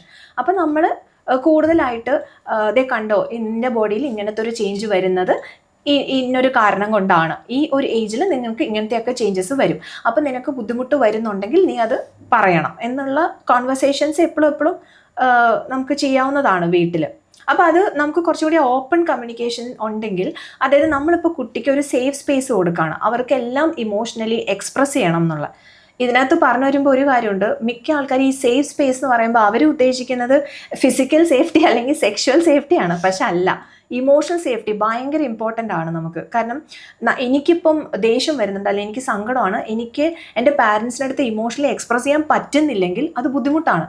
നമ്മൾ ആ ചാൻസ് കുട്ടിക്ക് കൊടുക്കണം, ആ ഒരു സ്പേസ് കൊടുക്കണം. ഇറ്റ്സ് ഓക്കെ, കുട്ടിയല്ലേ, ഇമോഷണലി എക്സ്പ്രസ് ചെയ്തോട്ടെ. അല്ലാതെ ആങ്കർ മോശമാണ്, ഇങ്ങനെയാണോ നീ ബിഹേവ് ചെയ്യുന്നത്, കണ്ടില്ലേ, ഇങ്ങനെ നോർമലി നമ്മൾ പറയും. ആ കുട്ടിയെ കണ്ടില്ലേ, അതെങ്ങനെയാണ് ബിഹേവ് ചെയ്യുന്നത്, ഇവരെ കണ്ടില്ലേ, അതുപോലെയൊക്കെ ആവണ്ടേ എന്ന്. അതൊക്കെ റോങ് ആയിട്ടുള്ള കാര്യങ്ങൾ, അങ്ങനെ നമ്മൾ ചെയ്യരുത്. ഈ ഒരു പറച്ചിൽ ആൺകുട്ടികളുടെ കരച്ചിലിനെയും ആൺകുട്ടികളുടെ ഇമോഷൻസിനെയും ഒക്കെ സപ്രസ് ചെയ്ത് വെക്കാറുണ്ടല്ലോ നമ്മുടെ സൊസൈറ്റി. കരയരുത് എന്ന് പറഞ്ഞുകൊണ്ട് തന്നെ. അപ്പം അത്തരം കേസുകൾ മാമിൻ്റെ അടുത്തേക്ക് വരാറുണ്ടോ? അത്തരം അങ്ങനെ ചെയ്യുമ്പോൾ ആൺകുട്ടികളുടെ സ്വഭാവത്തിൽ ഈ ഒരു ദേഷ്യവും എല്ലാ വികാരങ്ങളും അടക്കി പിടിക്കുമ്പോൾ പിന്നീട് ഒരു പൊട്ടിത്തെറിയിലേക്ക് പോകാനുള്ള ഒരു സാധ്യതയുണ്ടല്ലോ. ഉറപ്പായിട്ടുണ്ട്. പൊട്ടിത്തെറി മാത്രമല്ല, മാനസികാരോഗ്യ പ്രശ്നങ്ങളിലോട്ട് അത് പോകും. അപ്പോൾ കുഞ്ഞുനാളിൽ തന്നെ നമ്മൾ ഇമോഷണൽ എക്സ്പ്രഷൻ ഭയങ്കര ഇമ്പോർട്ടൻ്റ് ആണ് കുട്ടികൾക്ക്. ഇപ്പോൾ പണ്ട് കാലത്ത് ഈ ഒരു സ്റ്റീരിയോ ടൈപ്പ് സൊസൈറ്റിയിലുണ്ട്, അതായത് ആൺകുട്ടികളാണ്, അപ്പോൾ അവർ പറയും നീ ഒരു ആൺകുട്ടിയല്ലേടാ, നീ എന്താ പെൺകുട്ടിയെ പോലെ കരയുന്നത് എന്നൊക്കെയുള്ള കാര്യങ്ങൾ. അല്ലെങ്കിൽ നമ്മൾ ഇംഗ്ലീഷിൽ ഇപ്പോൾ നമ്മൾ പറയുകയാണെങ്കിൽ please man up, you are a man, you are A boy എന്നൊക്കെ പറഞ്ഞിട്ടുള്ള കാര്യങ്ങൾ. അപ്പോൾ ആക്ച്വലി ബോയ് ചൈൽഡ് ആണെങ്കിലും അതിന് ഏതൊരു കുട്ടിയെ പോലെയും ഉള്ള വികാരങ്ങളുണ്ടല്ലോ. അത് ബുദ്ധിമുട്ടുള്ള ഡിഫിക്കൾട്ടായിട്ടുള്ള വികാരങ്ങൾ വരാം, അല്ലാത്ത ഹാപ്പി ആയിട്ടുള്ള കാര്യങ്ങളും വരാം, ഡിസ്ട്രെസ് ഇല്ലാത്തത്. എന്താണെങ്കിലും അവർക്ക് പ്രകടിപ്പിക്കാനുള്ളൊരു അവസരം കൊടുക്കണം. പ്രകടിപ്പിക്കുക മാത്രമല്ല, നമ്മൾ അവരുടെ കൂടെ ഉണ്ടാവണം എന്നുള്ളതാണ്. അതാണ് ഒരു നോർമൽ ഡെവലപ്മെൻറ്റിലേക്ക് എയ്ഡ് ചെയ്യുന്ന ഒരു സംഭവം. ഇത് മാത്രമല്ല, ഇതിൽ ഒരുപാട് കാര്യങ്ങൾ, ലൈക്ക് ഇപ്പോൾ ഒരു പാരൻ്റ് ആയിട്ടുള്ള ഒരു അറ്റാച്ച്മെൻറ്റ് സ്റ്റൈല്, ഇതെല്ലാം അവിടെ മാറ്റർ ചെയ്യും. അപ്പോൾ നമ്മൾ വളരെ കെയർഫുൾ ആയിട്ട് തന്നെ അത് ഹാൻഡിൽ ചെയ്യണം എന്നുള്ളതാണ്. പാരൻറ്റിൻ്റെ ഇമോഷണൽ സ്റ്റാറ്റസ് ഭയങ്കര ഇമ്പോർട്ടൻ്റ് ആണ് അതിൽ. ഇന്നൊരു എക്സ്പേർട്ടായിട്ട് ഇങ്ങനെ സംസാരിക്കുന്നുണ്ടെന്ന് പറഞ്ഞപ്പോൾ എൻ്റെ റൂമിൽ നിന്ന് ഫ്രണ്ട്സ് പറഞ്ഞൊരു കാര്യമുണ്ട്. നമ്മുടെയൊക്കെ +2 കാലഘട്ടത്തിലുണ്ടാകുന്ന പ്രണയങ്ങൾ വീട്ടിൽ പിടിച്ചു കഴിഞ്ഞിട്ടുണ്ട്, വലിയ ഭൂകമ്പം ഉണ്ടാക്കിയിട്ടുണ്ട്. അപ്പോൾ ഇനി വരുന്ന ജനറേഷനെങ്കിലും അതിൽ നിന്നൊരു മോചനം വേണം. അപ്പം കുട്ടികളുടെ പ്രണയം വീട്ടിൽ പിടിച്ചാൽ മാതാപിതാക്കൾ എങ്ങനെയാണ് കൈകാര്യം ചെയ്യേണ്ടത്? പ്രണയം ഒരു കുറ്റമൊന്നും അല്ലല്ലോ. അല്ല, അപ്പം അതുകൊണ്ട് നമുക്ക് അവരെ ഷെയിം ചെയ്യാനൊന്നും പറ്റില്ല. നിനക്ക് നാണം ഇല്ലേടി, നിനക്ക് വേറെ പണിയില്ലേടി, അല്ലെങ്കിൽ നിനക്ക് വട്ട എന്നൊക്കെ പറയും. അതൊന്നും കറക്റ്റ് ആയിട്ടുള്ളൊരു ഡയലോഗോ അല്ലെങ്കിൽ കോൺവെർസേഷൻ അല്ല. നമ്മൾ അവരെ പേടിപ്പിക്കുകയോ അല്ലെങ്കിൽ അവരെ ഷെയിം ചെയ്യിപ്പിക്കുകയോ അവരെ ഗിൽറ്റി ആയിട്ട് തോന്നിപ്പിക്കുകയോ ഒന്നും ചെയ്യണ്ട. നമ്മൾ കൂടുതലായിട്ട് അവരുടെ അടുത്ത് ഇപ്പം നമ്മുടെ റിലേഷൻഷിപ്പ് ഓപ്പൺ ആണെങ്കിൽ ആ കോൺവെർസേഷൻ ആ പാരൻറ്റിന് ഭയങ്കര എളുപ്പമായിരിക്കും. പിന്നെ നമ്മൾ കുഞ്ഞുനാളിലെ തൊട്ട് നമ്മൾ എങ്ങനെയാണ് പാരൻറ്റ് ചെയ്തിരുന്നത് എന്നുള്ളത് ഭയങ്കര ഇമ്പോർട്ടൻ്റാണ്. അപ്പോൾ നമ്മൾ ഇതുപോലെ സ്പേസ് ഒന്നുമില്ല, ഭയങ്കര സ്ട്രിക്റ്റ് ആൻഡ് അതോറിറ്റേറിയൻ അങ്ങനത്തെ ഒരു ടൈപ്പ് ഓഫ് പാരൻറ്റിങ് ഒക്കെ ആണെങ്കിൽ കുട്ടി പെട്ടെന്ന് വന്നിട്ട് ഒന്നും തുറന്നൊന്നും പറയില്ല. പക്ഷെ ഇപ്പം നമ്മൾ ഓപ്പൺ ആയിട്ടുള്ളൊരു റിലേഷൻഷിപ്പ് കുട്ടിയുടെ കൂടെ ഉണ്ടെങ്കിൽ അപ്പം അമ്മയോടെല്ലാം തുറന്നു പറയാം.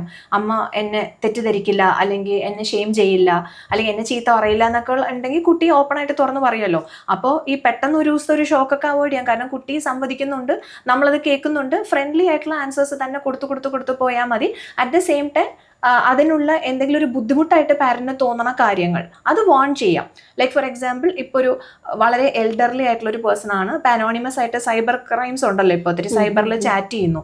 അങ്ങനെയൊക്കെ ആകുമ്പോഴത്തേക്കും definitely you have to give the awareness. അത് കുട്ടിയെ പറഞ്ഞ് മനസ്സിലാക്കുക, അത് അതിൻ്റെതായ ഇങ്ങനെയൊക്കെ കാര്യങ്ങൾ നടക്കുന്നുണ്ട് എന്നൊക്കെ ഉള്ളത്. ഇപ്പം മിക്കതും സൈബറിൽ ഡിജിറ്റൽ വേൾഡിലാണ് നടക്കുന്നത്. അതല്ലാതെ ഒരു പ്രണയമോ അങ്ങനത്തെ കാര്യങ്ങളൊക്കെ കുട്ടികൾ ഓപ്പൺ ആയിട്ട് വന്ന് പറയുമ്പോൾ ഒരിക്കലും അവരെ ഗിൽറ്റി ആക്കേണ്ട കാര്യമില്ല. നമുക്കത് നല്ല എന്താ പറയുക, ഇമോഷണലി മെച്യൂറായിട്ട് തന്നെ അത് കൈകാര്യം ചെയ്ത് വന്നാൽ കുട്ടികളും അതേപോലെ തന്നെ റിയാക്ട് ചെയ്ത് വരും. നമ്മുടെ ഇവിടുത്തെ പാരൻസ് കുട്ടികളെ ശിക്ഷിക്കുന്ന ചില രീതികളുണ്ട്. ഒന്നെങ്കിൽ ഒരു വടി എടുത്താൽ വടി തീരുന്നവരെ അടിക്കും, അല്ലെങ്കിൽ കൈ പൊക്കി പിടിച്ച് നിർത്താൻ പറയാം, ചരലിൽ മുട്ട് കുത്തിച്ച് നിർത്തുക, അങ്ങനെ. അല്ലെങ്കിൽ എന്താ പറയുക, സംസാരിക്കാതിരിക്കുക.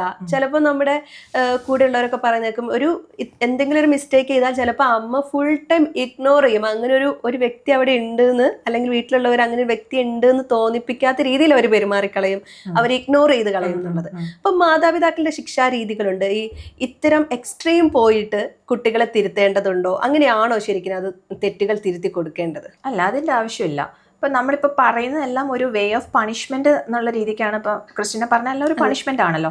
പണിഷ്മെന്റ് ആക്ച്വലി ഇപ്പോൾ ഒരു ഡിസയേർഡ് അല്ലാത്തൊരു ബിഹേവിയർ കുട്ടി കാണിക്കുന്നുണ്ടെങ്കിൽ അതിനെ സ്റ്റോപ്പ് ചെയ്യും, ഉറപ്പായിട്ട് സ്റ്റോപ്പ് ചെയ്യും. ഇപ്പം ഡേഞ്ചറസ് ആയിട്ടുള്ള ഒരു ബിഹേവിയർ ആണെങ്കിൽ പണിഷ്മെന്റ് ഇമ്മീഡിയറ്റ്ലി അത് സ്റ്റോപ്പ് ചെയ്യും. പക്ഷെ അത് ഒരിക്കലും ഒരു റൈറ്റ് വേ അല്ല.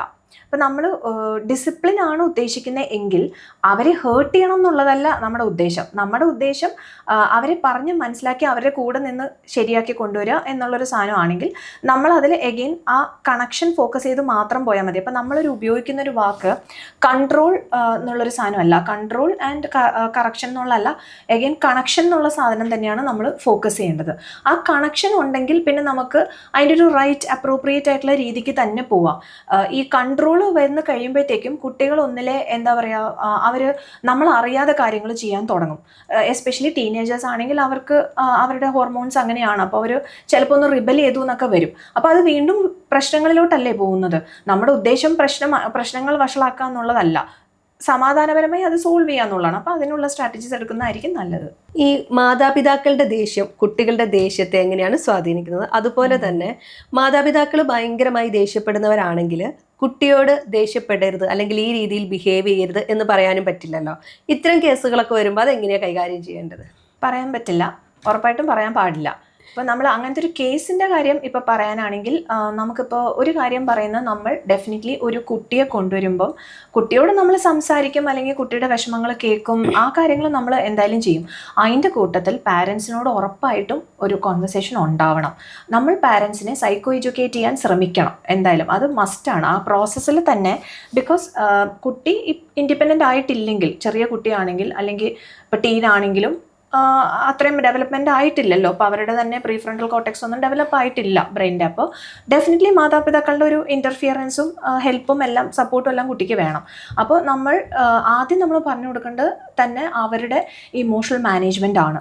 അവർക്ക് എന്തെങ്കിലും അകത്ത് അണ്ടർലൈങ് ആയിട്ട് അവർക്ക് വല്ലാത്ത എന്തെങ്കിലും സ്ട്രെസ് ഉണ്ടോ, ഇപ്പോൾ ജോബ് റിലേറ്റഡോ, അല്ലെങ്കിൽ അവർക്ക് എന്തെങ്കിലും കുഞ്ഞുനാളിലെ കൊണ്ടുവരുന്ന ബാഗേജ് ഒക്കെ കാണും, അതിപ്പോൾ കറക്റ്റായിട്ട് ഹീലായിട്ടില്ല. അപ്പോൾ ഹീലാവാത്ത സമയത്ത് ഓൾറെഡി അവരുടെ ഉള്ളിൻ്റെ ഉള്ളിൽ കുറേ ബുദ്ധിമുട്ടുകൾ ഉണ്ടെങ്കിൽ അവർക്കും അത് ദേഷ്യത്തിലാണ് പുറത്തേക്ക് വരുന്നതെങ്കിൽ അതിപ്പോൾ കുട്ടികൾ ദേഷ്യപ്പെടുമ്പോൾ ഇവരുടെ ടോളറൻസ് പോയി, ഇവർക്ക് അത്രയും എന്താ പറയുക കുട്ടിയുടെ കൂടെ ഇരുന്ന് കമ്മ്യൂണിക്കേറ്റ് ചെയ്ത് അവരെ കാം ഡൗൺ ചെയ്ത് ഡിസ്ട്രാക്ട് ചെയ്തൊക്കെ ചെയ്യാൻ പറ്റുന്നുണ്ടാവില്ലായിരിക്കും. അപ്പം അങ്ങനെ പറ്റാതെ വരുമ്പോഴത്തേക്കും ഇവരും റിയാക്ട് ചെയ്യും, കുട്ടിയും റിയാക്ട് ചെയ്യും. ആ സിറ്റുവേഷൻ വളരെ മോശം ആയ അവസ്ഥയിൽ പോകും. അപ്പോൾ മാതാപിതാക്കളുടെ ഇമോഷണൽ ടോൺ, ലാംഗ്വേജ്, അവർ പ്രകടിപ്പിക്കുന്ന വാക്കുകൾ, ഇതെല്ലാം ഭയങ്കര ഇമ്പോർട്ടൻ്റാണ്. അപ്പോൾ എന്ന് വെച്ചിട്ട് നമ്മളും മനുഷ്യന്മാരാണ്. ഇപ്പോൾ രക്ഷിതാവ് എന്ന് പറയുമ്പോൾ അവരും ഹ്യൂമൻസ് ആണ്. അതൊരു എക്സ്ക്യൂസ് ആയിട്ട് ഉപയോഗിക്കരുത്. അവരവരുടെ എന്താ പറയുക ഒരു ഇമോഷണൽ സ്റ്റാറ്റസ് ശരിയാക്കാനുള്ള ടെക്നിക്സ് അവർ യൂസ് ചെയ്യണം, സ്ട്രെസ് കുറയ്ക്കാനുള്ളത്. കുട്ടികളിൽ ഉണ്ടാവുന്ന ദേഷ്യം, അതിപ്പോൾ ADHD അല്ലെങ്കിൽ ഡിപ്രഷൻ അല്ലെങ്കിൽ ആങ്സൈറ്റി ഇങ്ങനെയുള്ള മാനസികാരോഗ്യവുമായി ബന്ധപ്പെട്ടുള്ള ഏതെങ്കിലും ഒരു രോഗവുമായി ബന്ധപ്പെട്ടിരിക്കും? അത് ബന്ധപ്പെട്ടിരിക്കാം. അത് ഞാൻ പറഞ്ഞില്ലേ, ഇപ്പം നമ്മൾ സാധാരണ സ്ട്രാറ്റജീസ്, ചെറിയ ചെറിയ സ്ട്രാറ്റജീസ് ഒക്കെ ഉപയോഗിച്ച് നമ്മൾ നോർമലി ഒരു രക്ഷിതാവ് കുട്ടിയെ ഡിസ്ട്രാക്ട് ചെയ്യാൻ നോക്കിയിട്ടും അത് നടന്നിട്ടില്ലെങ്കിൽ നമ്മൾ ഡെഫിനറ്റ്ലി ഒരു പ്രൊഫഷണലിനെ കാണണം. അപ്പോൾ നമുക്ക് അതിന് അണ്ടർലൈങ് ആയിട്ടുള്ള എന്തെങ്കിലും ഇതുപോലെ ന്യൂറോ ഡെവലപ്മെൻറ്റ് ഇഷ്യൂസോ അല്ലെങ്കിൽ ആങ്സൈറ്റിയോ അല്ലെങ്കിൽ കുട്ടിക്ക് എന്തെങ്കിലും സങ്കടമോ, ഇപ്പോൾ കുട്ടിയുടെ ഫാമിലി ഇപ്പോൾ ഡിസ്ഫങ്ഷണൽ ആണെങ്കിൽ, ഇപ്പോൾ ഫാമിലിയിൽ എന്തെങ്കിലും പ്രശ്നമുണ്ട്, കോൺഫ്ലിക്ട്സ് ഉണ്ട്, കുട്ടിക്കത് പ്രകടിപ്പിക്കാൻ പറ്റുന്നില്ല, കുട്ടി ഭയങ്കര ബുദ്ധിമുട്ടിലൊക്കെ ആണെങ്കിൽ അത് നിരന്തരമായിട്ട് തുടരുന്നുണ്ടെങ്കിൽ അവിടെ ഒരു പ്രശ്നം ഉണ്ടല്ലോ. അപ്പോൾ അത് കുട്ടിയെ പ്രതികൂലമായിട്ട് ബാധിക്കും. അപ്പോൾ അങ്ങനെ ഇപ്പോൾ ട്രോമാറ്റിക് ആയിട്ടുള്ള സിറ്റുവേഷൻ അല്ലെങ്കിൽ ഡിസ്ഫങ്ഷണൽ ഫാമിലി, ഇതെല്ലാം പ്രശ്നം തന്നെയാണ്. ഇനിയിപ്പോൾ വേറൊരു കാര്യമുള്ളത് ലേണിങ്ങിൽ ബുദ്ധിമുട്ടുള്ള കുട്ടികളാണ്. അപ്പോൾ അങ്ങനെ വരുമ്പോഴും അവർ കണ്ടുപിടിക്കണം എന്നില്ല, അതും ബുദ്ധിമുട്ടാണ്. അപ്പോൾ കുട്ടി ഇപ്പോൾ സ്കൂളിൽ പോകുന്നില്ല, അല്ലെങ്കിൽ പോകാൻ ഇഷ്ടം കാണിക്കുന്നില്ല, വീട്ടിൽ തന്നെ ഒതുങ്ങിക്കൂടി ഇരിക്കുകയാണ്, കാരണങ്ങൾ കണ്ടുപിടിക്കുകയാണ് പോവാതിരിക്കാൻ. അതൊക്കെ നമ്മളിതെല്ലാം നോട്ട് ചെയ്യണം. ആ ഇമോഷണൽ ആൻഡ് എന്താ പറയുക അവരുടെ ബിഹേവിയറിൽ ചേഞ്ചസ് വരുന്നതെല്ലാം നമ്മൾ നോട്ട് ചെയ്യണം.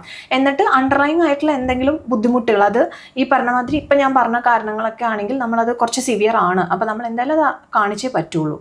അങ്ങനെ നമുക്ക് പോവാം. കുട്ടികളിൽ ഹൈപ്പർ ആക്ടിവിറ്റി ഉണ്ടാകുന്ന സമയത്ത് മാതാപിതാക്കൾ അത് കുട്ടി ഭയങ്കര സ്മാർട്ടാണെന്ന് തെറ്റിദ്ധരിക്കാറുണ്ട്.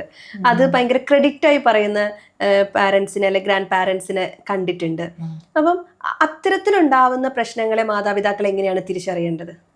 അതിപ്പോൾ സാധാരണ ലെവൽ ഓഫ് ആക്ടിവിറ്റി എന്ന് പറയുന്നത് ഓക്കെയാണ്, അത് പ്രശ്നമൊന്നുമില്ല, കുട്ടിക്ക് അത് ചെയ്യാം. അല്ലെങ്കിലും ഇപ്പോൾ ഹൈപ്പർ ആക്ടിവിറ്റി എപ്പോഴും ഒരു ബുദ്ധിമുട്ടാവണം എന്നില്ല. ബുദ്ധിമുട്ടാവണം എന്ന് പറഞ്ഞാൽ ഇപ്പോൾ കുട്ടികളിപ്പം ഭയങ്കരമായിട്ട് പിരിവിരിപ്പുണ്ട്, അവർക്ക് ഇരിക്കാൻ പറ്റുന്നില്ല, അവർക്ക് ഡിസ്ട്രെസ് ഉണ്ടെങ്കിൽ, അല്ലെങ്കിൽ ക്ലാസ്സിൽ ബുദ്ധിമുട്ടുണ്ടാക്കുന്നുണ്ടെങ്കിലോ, അല്ലെങ്കിൽ ടീച്ചർക്ക് അത് കൈകാര്യം ചെയ്യാൻ അറിയാൻ പറ്റായകയായിട്ട് വരിക. ഇപ്പോഴത്തെ ഒരു സിസ്റ്റത്തിൽ നമ്മൾ എന്താ പറയുക കൂടുതലായിട്ട് ഇൻക്ലൂസീവായിട്ടാണ് നോക്കുന്നത്. ഇപ്പോൾ നാഷണൽ എഡ്യൂക്കേഷൻ പോളിസി ആണെങ്കിലും കുറേയൊക്കെ ഇപ്പോൾ മാറ്റങ്ങളും വന്നിട്ടുണ്ടല്ലോ. അപ്പോൾ എല്ലാം ഇൻക്ലൂസീവായിട്ടാണ് എല്ലാ തരത്തിലുള്ള കുട്ടികളും ന്യൂറോ ഡെവലപ്മെൻറ്റ് ഇഷ്യൂസോ അല്ലെങ്കിൽ ചെറുതായിട്ട് എന്തെങ്കിലും ബുദ്ധിമുട്ടുള്ള പഠന വൈകല്യങ്ങളോ എല്ലാം ഉള്ള കുട്ടികൾക്ക് ഇപ്പോൾ റിസോഴ്സ് റൂംസും എല്ലാം സ്കൂളുകളിൽ തന്നെ ഉണ്ട്. അതിനായിട്ടുള്ള സ്പെഷ്യൽ എഡ്യൂക്കേറ്റേഴ്സും എന്താ പറയുക കൗൺസിലേഴ്സും ഈവൻ ഗവൺമെൻറ് സ്കൂൾസിൽ വരെ ഞാൻ ഒത്തിരി കണ്ടിട്ടുണ്ട്.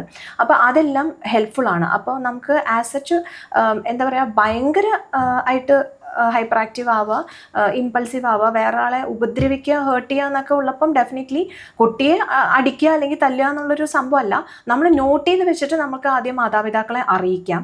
അത് കഴിഞ്ഞിട്ട് പിന്നെ നമുക്ക് അടുത്ത സ്റ്റെപ്പ് എടുക്കാം, ഒരു പ്രൊഫഷണൽ അല്ലെങ്കിൽ അങ്ങനെ ഒരു കൺസൾട്ടേഷൻ. ഇപ്പോൾ സ്കൂളിൽ തന്നെ ഈ സ്റ്റെപ്സ് ഒക്കെ ഉണ്ട്. ഈ ഒരു റെമഡിയൽ എഡ്യൂക്കേഷൻ അല്ലെങ്കിൽ special education wing, resource room ഒക്കെ ഉണ്ടെങ്കിൽ അതിൻ്റെ എല്ലാം സഹായം തേടാം. കാരണം അവർ ഇതിനെക്കുറിച്ച് കൂടുതൽ ധാരണയുള്ളവരായിരിക്കും. അപ്പോൾ നമുക്ക് അത്ര സിറ്റുവേഷൻസ് അവോയ്ഡ് ചെയ്യാം. അപ്പോൾ ഒബ്സർവ് ചെയ്യണം എന്നുള്ളൊരു സംഭവമാണ്. അതുപോലെ ഗ്രാൻഡ് പാരൻസ് ഇപ്പോൾ ഗ്രാൻഡ് ചൈൽഡിനെ വളർത്തുന്ന ഒരു സിസ്റ്റം നമ്മുടെ സമൂഹത്തിലുണ്ട്. അപ്പോൾ കൂടുതലായിട്ടും കുട്ടികൾ തെറ്റ് ചെയ്യുമ്പോൾ മാതാപിതാക്കൾ ശിക്ഷിക്കുന്ന സമയത്ത് ഗ്രാൻഡ് പാരൻസ് അമിതമായി അതിനകത്ത് ഇടപെടാറെന്ന് നമ്മൾ കാണാറുണ്ട്. അപ്പോൾ ഇപ്പോൾ നമ്മുടെ ചുറ്റുപാടും ആണെങ്കിൽ കുട്ടി കരയുമ്പോൾ അത് കുട്ടിക്ക് കൊടുക്കണ്ട എന്ന് പാരൻസ് പറയുകയും ഗ്രാൻഡ് പാരൻസ് എന്നാൽ ഒളിപ്പിച്ചും ഒതുക്കത്തിലൊക്കെ കൊടുക്കുന്നത് നമ്മൾ കാണാറുണ്ട്. ഇത് കുട്ടികളിലെ ഒരു വാശിയൊക്കെ വളർത്താനുള്ള ഒരു ഘടകമായി മാറില്ലേ? മാറും. നമുക്കിപ്പം ഗ്രാൻഡ് പാരൻസ് മോസ്റ്റ്ലി അവർ സ്റ്റെപ്പ് ഇൻ ചെയ്യുന്നത് ചിലപ്പോൾ പാരൻസ് ഭയങ്കര ബിസി ആയതുകൊണ്ടോ അല്ലെങ്കിൽ വർക്ക് സ്കെഡ്യൂൾ ടൈറ്റൊക്കെ ആവുന്നതുകൊണ്ടായിരിക്കും, അല്ലെങ്കിൽ ചിലപ്പോൾ അവർ അവൈലബിൾ അല്ലാത്തതുകൊണ്ടായിരിക്കാം. പക്ഷേ പാരൻറ്റിങ്ങിന് ഞാൻ പറഞ്ഞ സെയിം തന്നെയാണ് മറ്റേതിലും അപ്ലൈ ചെയ്യുന്നത്. ഇപ്പം നമ്മൾ പാരൻ്റ് ഇപ്പോൾ ഒരു കാര്യത്തിൽ ഇടപെട്ടിട്ട് ഇത് ചെയ്യണ്ട അല്ലെങ്കിൽ അത് വേണ്ട എന്ന് പറയുന്ന സമയത്ത് ഗ്രാൻഡ് പാരൻ്റ് പോയിട്ട് അത് ചെയ്തോ നീ ചെയ്തോ എന്ന് പറയുന്നത് തെറ്റാണ്. കാരണം അവിടെ ഡ്യുവൽ ഇൻ്റർഫിയറൻസ് വരുവാണല്ലോ. അപ്പോൾ അത് കുട്ടിക്ക് ഭയങ്കര കൺഫ്യൂഷൻ ഉണ്ടാക്കും, ഏത് സ്ട്രാറ്റജി ഫോളോ ചെയ്യണം എന്നാൽ. ഇപ്പം നേരത്തെ പറഞ്ഞ പോലെ വാശി കൂടാനും ഈ ടാൻട്രംസ് കൂടാനും ഒക്കെ അതൊരു വളരെ ഇതായിട്ടുള്ളൊരു കാരണമാണ്. പിന്നെ അതിപ്പം ചില ഗ്രാൻഡ് പാരൻസ് ഇപ്പം എന്താ പറയുക, സാധനങ്ങൾ കൊടുക്കുക എന്നുള്ളൊരു സംഭവം പോലെ തന്നെ സ്ട്രിക്റ്റ് ആയിട്ടുള്ള ഗ്രാൻഡ് പാരൻസും ഉണ്ട്. അത് ജനറേഷൻ്റെ ഒരു വ്യത്യാസം എന്തായാലും ഉണ്ട്. അപ്പോൾ പ്രോപ്പറായിട്ട് ആ ഒരു നെക്സ്റ്റ് ജനറേഷനെ മനസ്സിലാക്കാതെ പോകുമ്പോഴും അത് ബുദ്ധിമുട്ടാണ്. അപ്പോൾ അവർ ജനറലി പറയും, ഈ ജനറേഷനിലെ പിള്ളേർ ഇങ്ങനെയാണ് അങ്ങനെയാണെന്നൊക്കെ പറയും. പക്ഷെ ആക്ച്വലി അത് മനസ്സിലാക്കാൻ പറ്റാത്തതുകൊണ്ടാണ്. ഓരോ ജനറേഷനിലെ കുട്ടികൾക്കും അതിൻ്റെതായ ചേഞ്ചസ് വരണമല്ലോ, അതെന്തായാലും ഉണ്ടാവും. മനസ്സിലാക്കി പോയാൽ കുറച്ചും കൂടി നല്ലതാണ്. എപ്പോഴും നമ്മൾ ഇൻഫോംഡ് ആണെങ്കിൽ അതിൻ്റെതായ ഒരു എന്താ പറയുക ബുദ്ധിമുട്ടും നമുക്ക് ഉണ്ടാവില്ല. അപ്പോൾ ഗ്രാൻഡ് പാരൻസ് എന്നുള്ളതല്ല, മെയിൻലി നമ്മൾ ആ ഒരു ഞാൻ നേരത്തെ പറഞ്ഞ മാതിരി നമ്മൾ ആ കോ റെഗുലേഷൻ എന്ന് പറഞ്ഞ സ്ട്രാറ്റജീസ് ഇമ്പോർട്ടൻ്റ് ആണ്. അപ്പോൾ ഇപ്പോൾ പാരൻസ് തന്നെ കൺഫ്യൂസിങ് ആയിട്ടുള്ള ഇൻസ്ട്രക്ഷൻസ് കൊടുത്തു കഴിഞ്ഞാൽ കുട്ടിക്ക് ബുദ്ധിമുട്ടായിരിക്കും. ആരെ ഫോളോ ചെയ്യണം, എങ്ങനെ ഫോളോ ചെയ്യണം എന്നൊക്കെ ഉള്ളത്, അതെല്ലാം കൺഫ്യൂഷൻസ് ഉണ്ടാക്കാം. കുട്ടികളുടെ ദേഷ്യം നിയന്ത്രിക്കുന്നതിൽ ഉറക്കം, വ്യായാമം, ഭക്ഷണം എന്നിവയ്ക്കൊക്കെ പ്രധാന പങ്കുണ്ടോ? അങ്ങനെയാണെങ്കിൽ അത് എങ്ങനെയൊക്കെയാണ് കുട്ടികൾ മെച്ചപ്പെടുത്തേണ്ടത്? ഉറക്കമൊക്കെ ഇപ്പോൾ കുറവാണല്ലോ കുട്ടികൾക്ക്. എങ്ങനെ ഭക്ഷണം കഴിക്കണം, എങ്ങനെ ഉറങ്ങണം, അതിനെക്കുറിച്ച് വിശദീകരിക്കാമോ? ഇപ്പം ബാലൻസ്ഡ് മീൽസ് ഭയങ്കര ഇമ്പോർട്ടൻ്റ് ആണ്. അതായത് കുട്ടി കഴിക്കുന്ന ഭക്ഷണം. ഇപ്പം നമ്മളിപ്പം എന്താ പറയുക, ഭയങ്കരമായിട്ടുള്ളൊരു ഷുഗറി ആയിട്ടുള്ളൊരു ഭക്ഷണമാണെങ്കിൽ അത് മൂഡ് ചേഞ്ചസ് ഉണ്ടാക്കാം, അല്ലെങ്കിൽ എന്താ പറയുക ഹൈപ്പർ ആക്ടിവിറ്റി, പെട്ടെന്നൊന്ന് ആക്റ്റീവ് ആവാം കുട്ടി. അല്ലെങ്കിൽ ഇപ്പോൾ ഭയങ്കര ലോ ഷുഗറിലോട്ട് പോയി കഴിഞ്ഞാൽ ചിലപ്പോൾ ഇറിറ്റബിലിറ്റി കൂടാം, അങ്ങനെയൊക്കെ ഉണ്ട്. പിന്നെ അതേപോലെ ഇപ്പം നമുക്ക് മൂഡ് ബാലൻസ് ചെയ്യുന്ന കുറച്ച് ഫുഡ്സ് ഉണ്ട്, ബനാന, ഓട്സ് ഒക്കെ. അതൊക്കെ വളരെ നല്ലതാണ്, മൂഡ് ബാലൻസ് ചെയ്യാനുള്ള ഫുഡ്സ് ഉണ്ട്. അപ്പോൾ ഡയറ്റ് ആക്ച്വലി ഭയങ്കര ഇമ്പോർട്ടൻ്റ് ആണ്. കുട്ടികൾക്ക് ഇഷ്ടം ജങ്ക് ഫുഡ്സും കുറച്ച് സ്പൈസി ആയിട്ടുള്ള സാധനങ്ങൾ, അവർ ടേസ്റ്റ് ആണല്ലോ കൂടുതലും ഫോക്കസ് ചെയ്യുന്നത്. വല്ലപ്പോഴും അത് കുഴപ്പമില്ല, പക്ഷെ അത് ഡെയിലി ലൈഫിൽ അത് കൊടുക്കാതിരിക്കുന്നതാണ് നല്ലത്. കാരണം ഇത് ആക്ച്വലി മാനസിക ആരോഗ്യമായിട്ട് ബന്ധമുണ്ട്. അതേപോലെ തന്നെ ഇപ്പം സ്ലീപ്പും ഭയങ്കര ഇമ്പോർട്ടൻ്റ് ആണ്. അപ്പം നമ്മൾ മോസ്റ്റ്ലി ഇപ്പോഴത്തെ കുട്ടികളുടെ സ്ലീപ്പ് ഡിസ്റ്റർബൻസിൻ്റെ ഒരു മേജർ കാര്യം ഈ ഹാൻഡ് ഹെൽഡ് ഡിവൈസസ് ആണ്. മൊബൈലൊക്കെ വെച്ചിട്ട് അവരെന്തെങ്കിലും ചിലപ്പോൾ പഠിക്കുന്ന കാര്യങ്ങളായിരിക്കാം, എന്നാൽ പോലും നമ്മൾ ലേറ്റ് അവേഴ്സ് ഇരിക്കുമ്പം ഇതിനകത്തുള്ള ആ ലൈറ്റ് അത് നമ്മുടെ സ്ലീപ്പ് റെഗുലേറ്റിംഗ് ഹോർമോണായിട്ട് ഇൻ്റർഫിയർ ചെയ്ത് പ്രോബ്ലംസ് ഉണ്ടാക്കാം. അപ്പോൾ കുട്ടിക്ക് ഉറക്കം വരാതിരിക്കുമ്പോൾ മൊബൈലിലോട്ട് പോകും, പക്ഷെ മൊബൈൽ കാരണവും ഉറക്കം വരാതിരിക്കാം. അപ്പോൾ അത് അങ്ങോട്ടും ഇങ്ങോട്ടും ഒരു ഇൻ്റർലിങ്ക് ചെയ്താണ് അത് പോകുന്നത്. അപ്പോൾ മാക്സിമം ഹാൻഡ് ഹെൽഡ് ഡിവൈസസ് പഠിക്കുന്ന കുട്ടികൾക്ക് ഒരു ഉറങ്ങുന്നതിൻ്റെ ഒരു 1 hour 2 hour ബിഫോർ മാറ്റി വെക്കുന്നതാണ് ഏറ്റവും കൂടുതൽ നല്ലത്. അപ്പോൾ meals, sleep, exercise definitely important ആണ്. കാരണം എക്സസൈസ് എന്ന് പറയുന്നത് നമ്മുടെ ഈ എന്താ പറയുക ഈ ഹാപ്പി ഹോർമോൺസിനെ ബൂസ്റ്റ് ചെയ്യുന്ന സംഭവമാണ്. എസ്പെഷ്യലി കുഞ്ഞു കുട്ടികൾക്ക് physical exercise or body movement അത്യാവശ്യമാണ്. Any type of body movement. Sedentary ആയിട്ടുള്ള ലൈഫ് സ്റ്റൈൽ ആർക്കും നല്ലതല്ല. ചെറിയ രീതിക്കുള്ള ബോഡി മൂവ്മെൻറ്റ് നമുക്ക് ലൈഫിൽ കൊണ്ടുവരണം. പറഞ്ഞമാതിരി ഒരു എന്താ പറയുക 20 minutes ഓഫ് ആക്ടിവിറ്റി എങ്ങനെയെങ്കിലും ഒന്ന് മിനിമം അത്രയെങ്കിലും കയറ്റാൻ പറ്റിയാൽ നല്ലതാണ്. കുട്ടികൾക്ക് വളരെ അത് ആവശ്യമാണ്. ഈ പറഞ്ഞ പോലെ എൻഡോർഫിൻ എന്ന് പറഞ്ഞ ന്യൂറോ ട്രാൻസ്മിറ്റർ, ഹാപ്പി ഹോർമോൺ ആണ് ബോഡിയിൽ റിലീസ് ആവുന്നത്. അതൊരു മൂഡ് സ്റ്റെബിലൈസറും പെയിൻ കില്ലറൊക്കെയാണ് നാച്ചുറലി. അപ്പോൾ കുട്ടികൾക്കത് നല്ലതായിരിക്കും. ഒന്നിലധികം കുട്ടികളുള്ള വീടുകൾ ഉണ്ടാവുമല്ലോ, അതിൽ ഈ മൂത്ത കുട്ടിയുടെ ദേഷ്യം ഇളയ കുട്ടികളെ എങ്ങനെയാണ് സ്വാധീനിക്കുന്നത്? മൂത്ത കുട്ടിയായിട്ട് ഇപ്പം ഇളയ കുട്ടിക്ക് വല്ലാത്തൊരു കണക്ഷൻ ഉണ്ട്, നല്ല രീതിക്കുള്ളൊരു ബോണ്ട് ഉണ്ടെങ്കിൽ രണ്ടാമത്തെ കുട്ടി നല്ല ഡിസ്ട്രസ്ഡ് ആവാം അത് കാണുമ്പോൾ. അപ്പോൾ നമുക്ക് പാരൻസ് അല്ലെങ്കിൽ രക്ഷിതാക്കൾ എന്നുള്ള ഇതിൽ നമുക്ക് ചെയ്യാവുന്ന ഒരു കാര്യം എന്ന് പറഞ്ഞു കഴിഞ്ഞാൽ കുട്ടിയെ, ആ കാമായിട്ടിരിക്കുന്ന കുട്ടിയെ ഒന്ന് പറഞ്ഞ് മനസ്സിലാക്കുക. ഇപ്പോൾ ചേച്ചിക്ക് ഇപ്പം മൂഡ് ശരിയല്ല, ചേച്ചി അപ്സെറ്റാണ്, അല്ലെങ്കിൽ അതുകൊണ്ടാണ് ചേച്ചി കരയുന്നത്, കുഴപ്പമില്ല, അത് ശരിയായിക്കോളും, അമ്മ നോക്കിക്കോളാം, മോൻ വേണമെങ്കിൽ മാറിയിരുന്നോ എന്നുള്ളത്. അപ്പോൾ കുട്ടിയെ ഒന്ന് നമുക്ക് മാറ്റി ഡിസ്ട്രാക്ട് ചെയ്ത് അപ്പുറത്തെ റൂമിൽ ഇരുത്തി വേറെ എന്തെങ്കിലും കുട്ടിക്ക് ഇഷ്ടമുള്ള കാര്യങ്ങൾ കൊടുത്ത് ചെയ്യിപ്പിക്കുകയോ ഡിസ്ട്രാക്ട് ചെയ്യിപ്പിക്കുകയോ ചെയ്യാം. മൂത്ത കുട്ടി സെറ്റിലാവുന്ന വരെ, സെറ്റിലായി കഴിഞ്ഞിട്ട് ഡെഫിനറ്റ്ലി അതിനെക്കുറിച്ചൊരു കോൺവെർസേഷൻ നമുക്ക് തുടങ്ങാം. അതായത് ചേച്ചി അപ്സെറ്റ് ആയിരുന്നു, കണ്ടില്ലേ, അതെന്തായിരുന്നു, മോൻ അങ്ങനെ വരാറുണ്ടോ. നമ്മൾ ആക്ച്വലി ഈ കോൺവെർസേഷൻസ് വീട്ടിൽ എപ്പോഴും നടത്തുന്നത് ഭയങ്കര നല്ലതാണ്. ഓപ്പൺ കമ്മ്യൂണിക്കേഷൻ അതെന്തായാലും വേണം. എന്താണ് what you are going through, അല്ലെങ്കിൽ എന്താണ് ഉള്ളിൻ്റെ ഉള്ളിൽ ഉള്ളത് എന്നാൽ അപ്പം നമുക്ക് കുട്ടിക്കും ഇതൊക്കെ പറയുന്നത് ഓക്കെയാണ്, അല്ലെങ്കിൽ ഇങ്ങനത്തെ ഒരു സാധനം എനിക്കിവിടെ അതിനുള്ള സ്വാതന്ത്ര്യവും സ്പേസും ഉണ്ട്. ഇപ്പോൾ എന്ന് പറഞ്ഞാൽ നമുക്ക് ഇതിനൊക്കെ ചാർട്ടുകളൊക്കെ കിട്ടുന്നുണ്ടല്ലോ, ഇമോഷണൽ വീൽ എന്നൊക്കെ പറഞ്ഞ് ചാർട്ടുകൾ, ബുക്കുകളെല്ലാം കിട്ടുന്നുണ്ട്. അപ്പം അതൊക്കെ ഉപയോഗിച്ച് നമുക്ക് കുഞ്ഞുനാളിലേ കൊടുക്കാം. ഇപ്പോൾ വാട്സാപ്പിൽ സ്മൈലീസ് അറിയാത്ത കുട്ടികളിപ്പോൾ ഉണ്ടാവില്ല. അപ്പൊ അതിനകത്ത് തന്നെ ഇപ്പൊ അവർക്ക് അറിയാലോ, ഇങ്ങനെ ഒരു സ്മൈലിംഗ് ഫേസ് ആണെങ്കിൽ ഹാപ്പി ആണ്, ഇങ്ങനെ ആണെങ്കിൽ സാഡ് ആണ്, ബേസിക് തിങ് അത്രേ ഉള്ളൂ. അത് വെച്ച് തന്നെ നമുക്ക് ആക്ച്വലി തുടങ്ങാവുന്നതേ ഉള്ളൂ. ഈ കുട്ടികളിലെ ദേഷ്യത്തിന്റെ ട്രിഗറുകൾ വ്യത്യസ്തമായിരിക്കുമല്ലോ. അപ്പൊ കോമൺ ആയിട്ട് കാണുന്ന ട്രിഗറുകൾ എന്തൊക്കെയാണ് കുട്ടികളിൽ? ഇപ്പോഴത്തെ ഒരു കാലഘട്ടത്തിലാണെങ്കിൽ മൊബൈൽ കൊണ്ടുപോയാൽ കുട്ടികളുടെ സ്വഭാവം മാറും എന്നുള്ള കാര്യമാണ് ഇപ്പോഴത്തെ ഒരു മെയിനായിട്ട് ഞാൻ കണ്ടുവരുന്നത്. കാരണം ഇപ്പോൾ അവർ പല വീട്ടിലും ഇപ്പോൾ അത് ഈറ്റിംഗ്, ഡ്രിങ്കിങ്, സ്ലീപ്പിംഗ് വിത്ത് മൊബൈൽ എന്നുള്ളൊരു സിറ്റുവേഷൻ ആയിട്ടുണ്ട്. അപ്പം ആ ഒരു സാധനം അത് പെട്ടെന്ന് നമ്മൾ എടുത്തുകൊണ്ട് പോകുമ്പോഴത്തേക്കും അവർക്ക് അതിൻ്റെതായ ഒരു ബുദ്ധിമുട്ട്. അപ്പോൾ അവർ ചിലപ്പോൾ ഒരു ടാൻഡ്രമിലൊക്കെ കാണിച്ചെന്ന് വരും.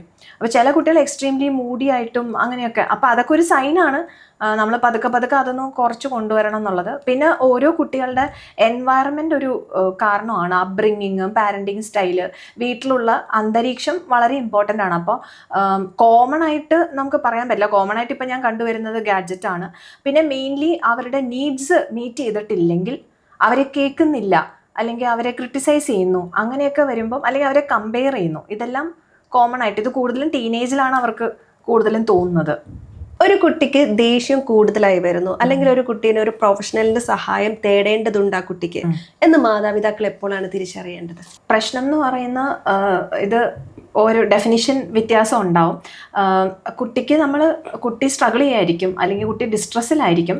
മാതാപിതാക്കൾക്ക് അതൊരു പ്രശ്നം എന്നുള്ള രീതിക്കായിരിക്കും അത് തോന്നുന്നത്. അപ്പോൾ ആ സോക്കോൾഡ് ആ പ്രശ്നം തന്നെ നമ്മൾ അതിനെ കൂടുതലായിട്ടൊന്ന് ഡീപ്പായിട്ടൊന്ന് അതിലേക്ക് ഇറങ്ങണം. അപ്പം നമ്മളിപ്പം കമ്മ്യൂണിക്കേറ്റ് ചെയ്യുന്ന കുട്ടിയാണെങ്കിൽ നമുക്ക് വളരെ എളുപ്പമാണ്. അപ്പം അതൊക്കെ നമ്മളൊന്ന് കുട്ടിയെ പിടിച്ചിരുത്തി കൂടുതലായിട്ട് നമുക്ക് ചോദിക്കാം എന്താണ് പ്രശ്നം. ചില കുട്ടികൾ ഓപ്പണായിട്ട് പറയും, ചില കുട്ടികൾ മാതാപിതാക്കളോട് പറയില്ല. അപ്പം ആ ഒരു കേസിൽ അവർക്കുള്ള ബിഹേവിയർ, അവർ പെട്ടെന്ന് ഇപ്പോൾ കളിച്ചിരിച്ച് നടക്കുന്ന ഒരു കുട്ടി മൂടിയായിട്ടിരിക്കുന്നു, അല്ലെങ്കിൽ ഭക്ഷണം കഴിക്കുന്നില്ല, കറക്റ്റായിട്ട് പഠിക്കുന്നില്ല, അല്ലെങ്കിൽ കുട്ടികളോട് സംവദിക്കുന്നില്ല, വീട്ടുകാരോട് മിണ്ടുന്നില്ല, ഒറ്റപ്പെട്ടിരിക്കുന്നു, കൂടുതലും മൊബൈലിലോട്ടിരിക്കുന്നു, അങ്ങനെയൊക്കെയുള്ള വ്യത്യാസങ്ങൾ, ഫുഡ് കഴിക്കുന്നില്ല.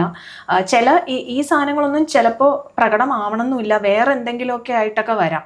അപ്പോൾ പല തരത്തിലുള്ള എന്താ പറയുക ഫിസിക്കൽ സിംറ്റംസ് ആയിട്ടും അത് മാനിഫെസ്റ്റ് ചെയ്യാം. ചിലപ്പോൾ വെറുതെ ഒരു തളർച്ച തോന്നാം, ഫെറ്റീഗ്ഡ് ഫീലിംഗ് വന്നിട്ട് വീക്കായിട്ട് സോഫയിൽ തന്നെ കിടന്ന് അങ്ങനെ എനിക്ക് വയ്യ, എനിക്ക് മൂഡില്ല എന്നൊക്കെ പറഞ്ഞ ലേസിനെസ് ആയിട്ട് വരാം. അപ്പോൾ ഇന്നൊരു ഇതെന്നില്ല. അപ്പോൾ നമ്മൾ കുട്ടികളെ ഒബ്സർവ് ചെയ്യണം, അവരുടെ ലൈഫിൽ പ്രസൻ്റ് ആയിരിക്കണം, അതാണ് ഏറ്റവും ഇമ്പോർട്ടൻറ്റ്. അപ്പോൾ നമ്മൾ വെറുതെ ഒരു എന്താ പറയുക, ഇപ്പോൾ നമ്മൾ 1 മണിക്കൂറാണ് ചിലവഴിക്കുന്നതെങ്കിൽ അത് മതി, അല്ലെങ്കിൽ ഇപ്പോൾ അത്രയും പറ്റുന്നില്ല, ഇടയ്ക്കിടയ്ക്കേ പറ്റുന്നുള്ളൂ, എന്നാലും മതി. ഇപ്പോൾ ഞാൻ കുറച്ചൊരു സെറ്റ് ഓഫ് പാരൻസ് ഞാൻ കണ്ടത് കോവിഡിൻ്റെ സമയത്ത് അവർ വീട്ടിൽ വർക്ക് ഫ്രം ഹോം മോഡിലിരിക്കുകയാണ്. അപ്പോൾ അപ്പുറത്ത് കുട്ടി പഠിക്കുന്നുണ്ടെങ്കിലും പാരൻറ്റിന് ഗ്യാപ്പ് കിട്ടുമ്പോൾ പാരൻറ്റ് ചെക്ക് ചെയ്യുന്നുണ്ട്. അതൊരു കൺട്രോളിന് വേണ്ടിയിട്ടല്ല, ജസ്റ്റ് ഒരു കോൺവെർസേഷൻ ബിൽഡ് ചെയ്യാൻ. അങ്ങനെയൊക്കെ നല്ലതാണ്. നമ്മളൊരു എല്ലാ സെക്കൻഡും പോയിട്ട് നീ എന്ത് ചെയ്യുക, നീ എന്താ അത് ചെയ്തത്, നീ എന്തിനാ ഇത് ചെയ്തത്, അത് കുട്ടിക്ക് ഡിസ്റ്റർബൻസ് ആയിരിക്കും. അത് നമ്മളൊരു ഹെലികോപ്റ്റർ പാരൻറ്റിംഗ് എന്ന് പറയുന്ന ഒരു കൺട്രോളിൽ ത്രൈവ് ചെയ്യുന്ന ഒരു പാരൻറ്റിങ്ങാണ്. അതിലോട്ട് പോയിട്ട് കാര്യമില്ല.